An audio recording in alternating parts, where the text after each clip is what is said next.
Hello students, welcome once again to Sourav Sir's classes. So we were doing group theory, isn't it? Group theory. Alright, and in group theory we had done many points. In the previous videos we had done points like what is a groupoid, what is a monoid. We learned about semi-groups.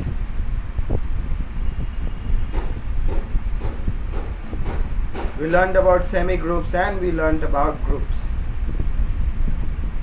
isn't it? So the basic thing is to learn about groups and understand from there on further. Now let's move on to what is written in the next part of this video. It says some important points are there, and the first point says that a finite semigroup G is a group if and only if G satisfies both the cancellation laws. If you go back to what we had done, you see there were cancellation laws. The first cancellation law was A star E is equal to E star A is equal to A. That was the first cancellation law. And the second one was A star A inverse is equal to A inverse star A is equal to E. So these were my two cancellation laws. So if these two cancellation laws are satisfied, then the G is said to be a group. Alright, it's a semi-group, I'm sorry. Next point is a non-void set G. Let's use a different color. Non-void set G, a non-void set G together with a binary composition like multiplication is a group if the following two conditions exist. If the following two conditions exist. What is the first one? The first one says, since it's multiplication, A into B into C is equals to A into B into C, and it is given in the second condition is given that any given A and B that belongs to the group G, the equations AX plus B and YA plus B have solutions in G. Okay, so AX plus B, AX is equal to B, my mistake, AX is equal to B and YA is equal to B has solutions. Both of these have solutions in G. Correct, they have solutions in G. Let's move on to our next one. Next one, I see the people who have printed it has left me some gap over here to give some explanation, but let's see if we need that here. A semigroup G with binary composition star is a group if left identity and left inverse exists for all elements in G. So you must have the left identity, that is A star E is equals to A, and the left inverse, that is A, I think this will be the left one, just hold on, E star A and A inverse A is equal to E, or it follows that this is the left LHS left hand side, this is the RHS right hand side. If it follows the right hand one, A star E is equal to A star A inverse will be equal to E. So if they follow these two laws, the left hand side inverse and the identity, this is the identity and this is the inverse, I and V I'm writing. This is the inverse, let's write that better, I and V inverse. Here also this is the identity right, and this is the inverse, right. So if this happens, so that's why they have left me some gaps so that I can, write something, because they knew that I will definitely write something. They know me very well.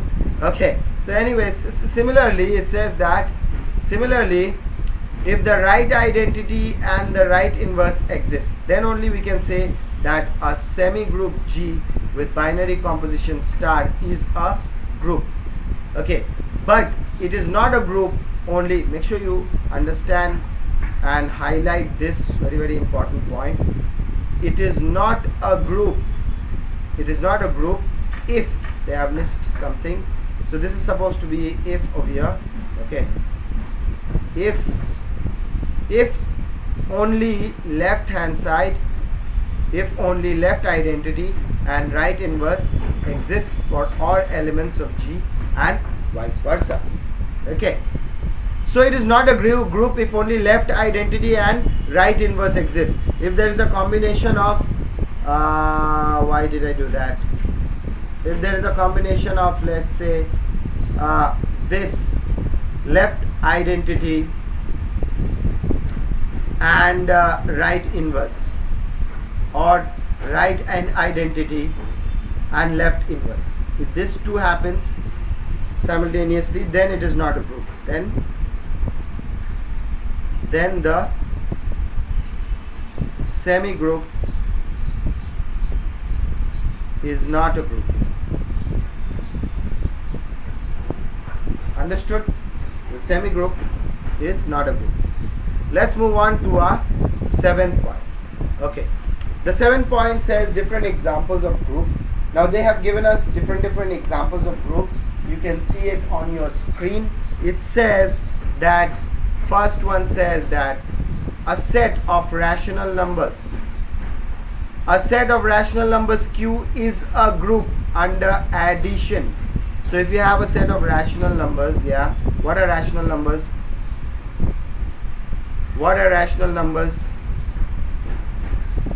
Fractions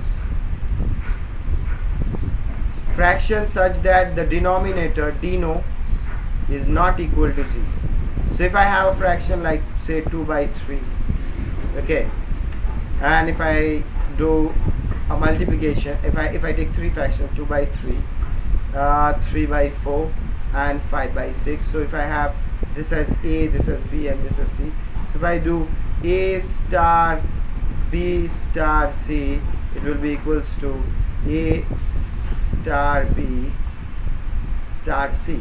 Then we will have the inverse. We will have also the inverse for this. Then we will also have the identity for this. And that's enough to prove a group, right? Let's move on to the next part. It says that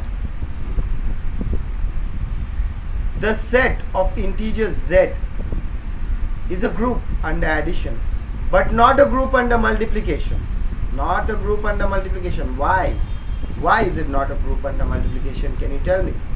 Because the inverse element does not exist. Make sure you highlight this with a different color or underline it properly. Because the inverse element does not exist. Let me show you an example. Let me show you a quick example. Let's say, that's why they've left some gap. Let's say 0. What is the inverse of 0? Nothing. Inverse of 0, nothing, right? There is no inverse of 0 because Z is a set of integers and 0 is included inside. So 0 does not have an inverse, so it cannot be a group under multiplication. Let's move on further to the third point. Excuse me. The third point says Q removing 0 is a group under multiplication. So 0 is not included, okay? This 0 is excluded. Removing it with a red color. This 0 is excluded, okay? So what is happening? So, but Q itself is not a group under multiplication, as 0 does not have a multiplicative inverse. Like I told you, 0 does not have a multiplicative inverse. So if you remove 0, then Q is, if you remove 0, then Q is a group under multiplication. But if you are including 0, then Q is not a group. Not a group. Not a group with 0. Not a group. Not a group when 0 is included. Not a group when 0 is included. Now look at the next one. I hope you have understood the third one. Let's go on to the next one. The set 1 omega omega squared, this is the cube root of unity. Okay, this is a group under multiplication. This is a group under multiplication. So you can find that it will satisfy all these laws. The first law, A star B star C is equals to A star B star C. Then A star E is equals to E star A is equals to A, and again A inverse star A is equals to A star A inverse is equal to E. So it will follow all these three laws. Hence the set of a cube root of unity will be a group. Okay, let's move on to the next one, students. It says the set of integers, the set of integers Z do not form a group under subtraction and the real number under division due to the fact that associative property is not satisfied. That means that associative property, that means that A star B star C, a subtraction, why we are putting star. So if you subtract, actually if you do this, A minus B minus C, it will not be equal to A minus B minus C, and that's the reason why this is not happening. Okay, let's move on to the next one. The Gaussian integer Zi, that is A plus IB. What is A plus IB? What is A plus IB? It's a complex number. Complex number. Okay, the complex number where A comma B belongs to the integer forms a group under addition. Alright, students. Okay, so I think we are done with this part. Alright, we are done with our part of some important results, and what we have learned today. We have learned about how semi-groups can be groups. Then we have learned about examples of group, how different things can be groups. Okay, different types of sets can be grouped, and we learned special groups like the cube root of unity, which is a group under multiplication. Okay, so that's it for this video, students. You keep taking as much help as possible, because all the help that you will be needing will be provided here at Sourav Sir's classes. Thank you for watching.